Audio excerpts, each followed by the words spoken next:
I enjoyed it.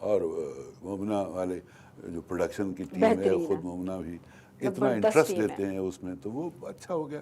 اب پھر دوبارہ کر رہا ہوں، مصباح خالد کے ساتھ ایک کر رہا ہوں، ایک اقبال ریشی کے ساتھ ایک سیریل کر رہا ہوں. وہ تو ہوتا رہے گا. یہ جب ہوتا ہے نا، اس دوران میں میرے پاس ایک جزیرہ ہے سکون کا. صحیح. اس جزیرے میں جب میں جاتا ہوں تو یہ سب کچھ بھول جاتا ہوں، اور اس جزیرے میں جو ہمارے کشتی کا جو کھویا ہے اس کا نام ہے احمد شاہ، اور اس جزیرے کا نام ہے آرٹس کونسل. ہاں میں پوچھنے والی تھی، اب پھر آپ کہیں گے کہ میں پھر وہیں آ رہا ہوں کہ آرٹس کونسل کی ماشاءاللہ سے گورننگ باڈی میں بھی آپ ہیں. ہاں میں 20 سال سے کنٹینیوسلی 20 ایئرس سے میں آرٹس کونسل کی گورننگ باڈی. شروع میں 3 سال انہوں نے مجھے کوآپٹ کیا. احمد شاہ از ہیڈ آف آور گروپ. وہ پہلے خود عہدہ نہیں لیتا تھا، دوسروں کو دیتا تھا. پھر ہم سب نے ضرورت سمجھی اس کی کہ وہ ہماری لیڈرشپ لے. وہ ہے مجھ سے عمر میں چھوٹا، مجھے بڑا بھائی کہتا ہے، لیکن he is the most multi talented person جس نے اندھیروں میں روشنیاں پھیلا دی. اب میں یہ کہوں گا تو لوگ سمجھیں گے کہ ہم ایک دوسرے کی تعریف بہت کرتے ہیں. تو احمد شاہ سے میری قربت ہے. کراچی کا جو بھی آرٹسٹ ہے، میں ابھی تک جتنے بھی انٹرویوز کنڈکٹ کر چکی ہوں، تو وہ کہیں نہ کہیں نام احمد شاہ صاحب کا لازمی آتا ہے. تو میں بھی used ہو گئی. وہ احمد شاہ کو صرف اوپر سے دیکھتے ہیں، ہم تو اس کو اندر سے دیکھتے ہیں. آپ کو تو 20 سال اندر سے اس لیے دیکھتے ہیں کہ ایسا آدمی پیدا ہونا بڑا مشکل ہوتا ہے جو اپنے کاروبار کو چھوڑ کے، ہم تو پھر بھی کمانے نہیں مل جاتے نا، کچھ وقفہ ہم کمانے کے لیے نکالتے. وہ شخص صبح سے لے کے رات 11 بجے تک as leader, as worker, as planner, ایسے پلاننگ کرنے والا، ایسا کام. اور آرٹسٹوں کی فلاح بہبود کے لیے آپ تو خیر آرٹس کونسل کو مجھ سے بھی زیادہ قریب سے دیکھ رہے ہیں آج کل. یہ بتائیے، آپ نے کبھی تصور کیا تھا کہ ان اندھیروں میں ایسی روشنی ہوگی؟ جو ادارہ 5 بجے بند ہو جاتا ہو، وہ آج کے رات کے 2 بجے تک بھی، اور مختلف تقریبات، اتنے ایونٹس، اتنی چیزیں. اور یہ خوبصورتی ہے نا، یہی تو ہوتا ہے کہ آرٹ اینڈ کلچر کے فروغ کے لیے آپ کام کر رہے ہیں، اور وہ ادارہ آپ کے ساتھ کھڑا ہوا ہے. ہم تو اب اپنی آخری اننگ کھیل رہے ہیں یا کھیل چکے، لیکن ہمیں خوشی اس بات کی ہے کہ ہم نے احمد شاہ کے سربراہی میں آرٹس کونسل کو نوجوانوں کے ساتھ کنیکٹ کر دیا ہے. اس ملک کی یوتھ کے ساتھ، آپ جیسے لوگ، اور وہ اسٹوڈنٹس جو مختلف کمپٹیشنز میں آتے ہیں، وہ ادیب، وہ شاعر جو اب سیکھ رہے ہیں یا شاعری شروع کر رہے ہیں، وہ ان کو ہدایات دینے والے، ان کو بتانے والے انور شعور اور اسد محمد خان اور امجد اور افتخار عارف جیسے لوگ ہیں. تو ہم ترقی کر رہے ہیں، ہمارا لٹریچر ترقی کر رہا ہے. کریٹیوٹی تو کبھی ختم نہیں ہوتی. ہماری تھیٹر اکیڈمی بنی ہوئی ہے، میوزک اکیڈمی بنی ہوئی ہے، ہمارے اسٹوڈیوز بنے ہوئے ہیں. تو یہ سب کیوں ہے؟ ہمیں گھر نہیں لے جانا، خبر میں ان کو نہیں لے جانا. اور آپ کے پاس تو ماشاءاللہ ایک اتنا بڑا ایکسپیرینس ہے آپ کا. آپ کے پاس تو خزانہ ہے آرٹ اینڈ کلچر سے. 1-2 یونیورسٹیز میں ان لوگوں کی محبتوں سے میں جا کر میڈیا پڑھاتا بھی ہوں جب ان کا دل چاہتا ہے. بہت ضروری ہے، لوگوں کو پتہ ہونا چاہیے. لیکن مسئلہ یہ ہوتا ہے کہ وہ 1 گھنٹے کی کلاس ہوتی ہے، لیکن 3 گھنٹے سے پہلے وہ بچے چھوڑتے نہیں ہیں. ان کے سوالات، کیونکہ وہ سیکھنے کا ہے نا، اور جس کو انٹرسٹ ہوتا ہے وہ تو آپ کو لے کے بیٹھ جائے گا. پھر ان کے جس کا سوالات جو تخلیقی بچے ہوتے ہیں، مشکل کام ہے. بالکل ایسا ہی ہے جناب. اور بڑا دل وہی رکھتے ہیں جن کا ماشاءاللہ سے تجربہ بھی بڑا ہو، اور ساتھ ساتھ ان کے اندر یہ لگن ہو کہ اپنے اس تجربے کو انہوں نے ڈیلیور کرنا ہے. جیسے کہ اقبال صاحب جو ہے وہ اب ماشاءاللہ سے سارے کام بھی کر رہے ہیں عمر کے اس حصے میں آ کے. سوری آپ کو روک رہا ہوں. جو انسان اپنے اندر جو کچھ ہے وہ دوسروں کو نہیں دیکھ سکتا، دوسروں کو نہیں دے سکتا، تقسیم نہیں کر سکتا، اس کو اپنے آپ کو جاننے والا، جان سمجھنے والا کہنے کا حق ہی نہیں. بالکل، بہت ہی خوبصورت بات کہی اقبال صاحب نے. اور اسی خوبصورت بات کے ساتھ ہی ہم جو ہے وہ پروگرام کے اب اختتام کی طرف ہیں. بہت شکریہ سر آپ کا ہمیں ٹائم دینے کے لیے. بہت مزہ آیا اور بہت اچھی اچھی باتیں ہمیں سننے کو ملی ہیں. ڈائریکشن کیا ہوتی ہے اس کی بھی تھوڑی بہت چیزیں میں نے بھی جو ہے وہ سیکھی ہیں ان سے آج. تو بالکل جناب، یہاں وقت ہوا چاہتا ہے پروگرام کے ہمارے اینڈ کا. انشاءاللہ اگلے ہفتے پھر ایسی ہی کسی زبردست سی شخصیت کے ساتھ ہم آپ کی ملاقات کروائیں گے. تو تب تک کے لیے اپنا بہت سارا خیال رکھیے گا، اور مجھے یعنی کہ شیلا محمود کو دیجیے اجازت. اللہ نگہبان.